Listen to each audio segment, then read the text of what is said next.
The Disrupt Education vlog can be found on YouTube. To hear it in podcast form, search Disrupt Education on any of the following podcast platforms: Anchor, Apple Podcasts, Google Podcasts, Breaker, Castbox, Overcast, Radio Public, Pocket Cast, Spotify, or Stitcher.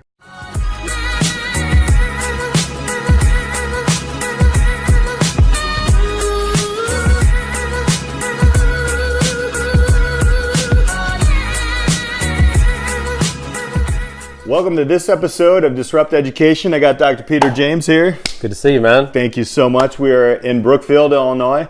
Let's start with you telling us a little bit about yourself. Wow. Where do I even start? My name is Peter James, of course. I live in Downers Grove, Illinois, not too far from you here, man, in Brookfield. My background, I'm originally from New York City. Have a military background. I was an Army officer for a few years, went into corporate sales and marketing in the corporate space. Then got the entrepreneurship bug, but also kind of migrated into higher education. So right now I teach in college, focused on business and entrepreneurship. And then I'm also a business and leadership coach and consultant. Mm-hmm. So tell us about that path then.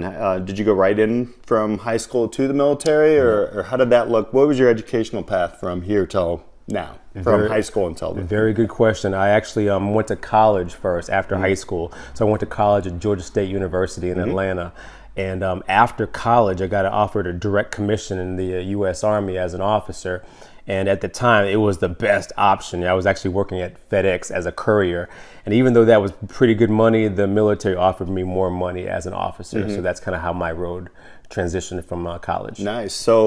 So you just went the money route? Is that basically the only thing, or is there anything else there? Isn't that what all kids do? I guess sometimes. And then you had an entrepreneurship bug. Tell us a little bit about where did that evolve from? Yeah, so after the military, after my time, almost 8 years in the Army, transitioned in the corporate environment, did my time there to a certain extent. But then, I saw that corporations aren't really in love with me like we are with them. Right. So I realized there had to be more. And I started my own coaching and consulting firm, started selling some stuff online. So I started getting the bug of making money for my own self. And then that started the whole world of entrepreneurship education, but then also taking action with the entrepreneurship stuff as well. Was there something in there that, I know me as an entrepreneur, before I got into education, there was something that and I feel like I can teach others this. What was that moment like? When I was in corporate, I survived 3 layoffs.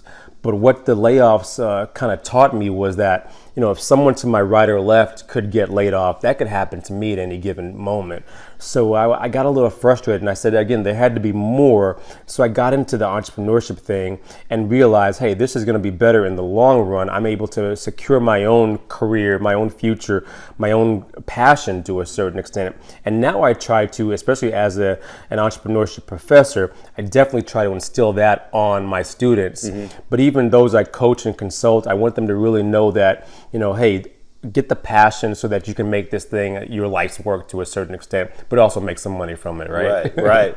And how hard is that to find students to find their passion? I mean, you're teaching 18 to, pretty much anything. It is, anybody and everybody. It's tough. It's tough overall, because students today have a lot of pull from their parents, from their phones, from their friends. So they're trying to really see what their path is to a certain extent. They're trying to discover it. Now the other ones, the non-traditional students, they're also trying to discover their path.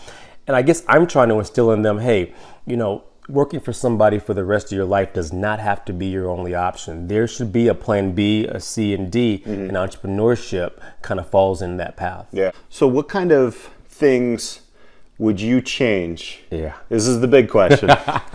What kind of things would you change in a traditional educational system? And it can be high school, college, or both. The traditional education system, first of all, has been around for centuries, right? And I think that's one of the biggest problems that we're facing here in this country, in the United States, is that the traditional education model, whether it is grade school, whether it is higher education, has been around for so long.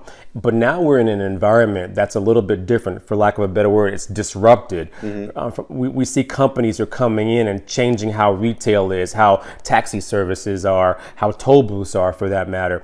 But now why are we still teaching our kids the same old-fashioned way? And if we're doing that, are we actually preparing them for the future? I say no. I say we have to figure out the pathway that may be unique for that individual student. And it doesn't always have to be finish high school, go to a 4-year. It could be go to a 2-year. It could be, hey, go get a job. It could be go in the military. It could get their trade. So many different options as opposed to one way is the right way. And sometimes we as parents, we try to force that one way down our students in hopes that they'll be a success. Right. But you and I both know there's no one way to success. Right. You know, so. So in your past of what you've seen, how have you changed up the way that you teach people to look for that passion? And we're kind of getting back to that, but how does that look? What kind of things are you changing at COD or any of the other realms that you're in education? Absolutely. So I'm trying to instill in students, or whether it's in my class or whether it's coaching or even speaking for that matter, I'm trying to instill in them that to shift your mindset from just making it to really high performance, whether you're in high school, whether you're in college. What does high performance look like for you at that level? But also shifting your mindset from, hey, when I'm told the way that everybody else is doing it doesn't have to be the only way that it gets done.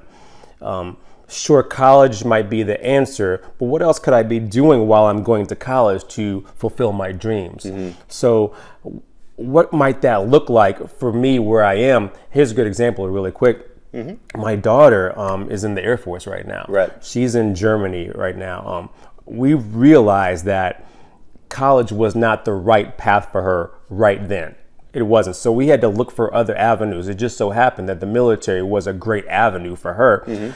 And now I'm seeing her mature at a different rate. And now she's starting to take classes and do very well in them. Right. And that's just a small example of how a student, a young person, their path does not have to be dictated by those around them, but they have to figure it out, and maybe collectively they figure it out to whatever their best path is. And so now I'm hoping that with how I'm teaching, how I'm speaking, I'm showing them all the options, and I'm showing them that you can seize whatever option is. You just have to be all in. And even if that fails, hey, here's a plan B, here's another option. Let's go all in on these until you figure out what it is you love and what it is you're becoming a success at as well. So we had a conversation a little bit about our kids before we started the interview. Yeah.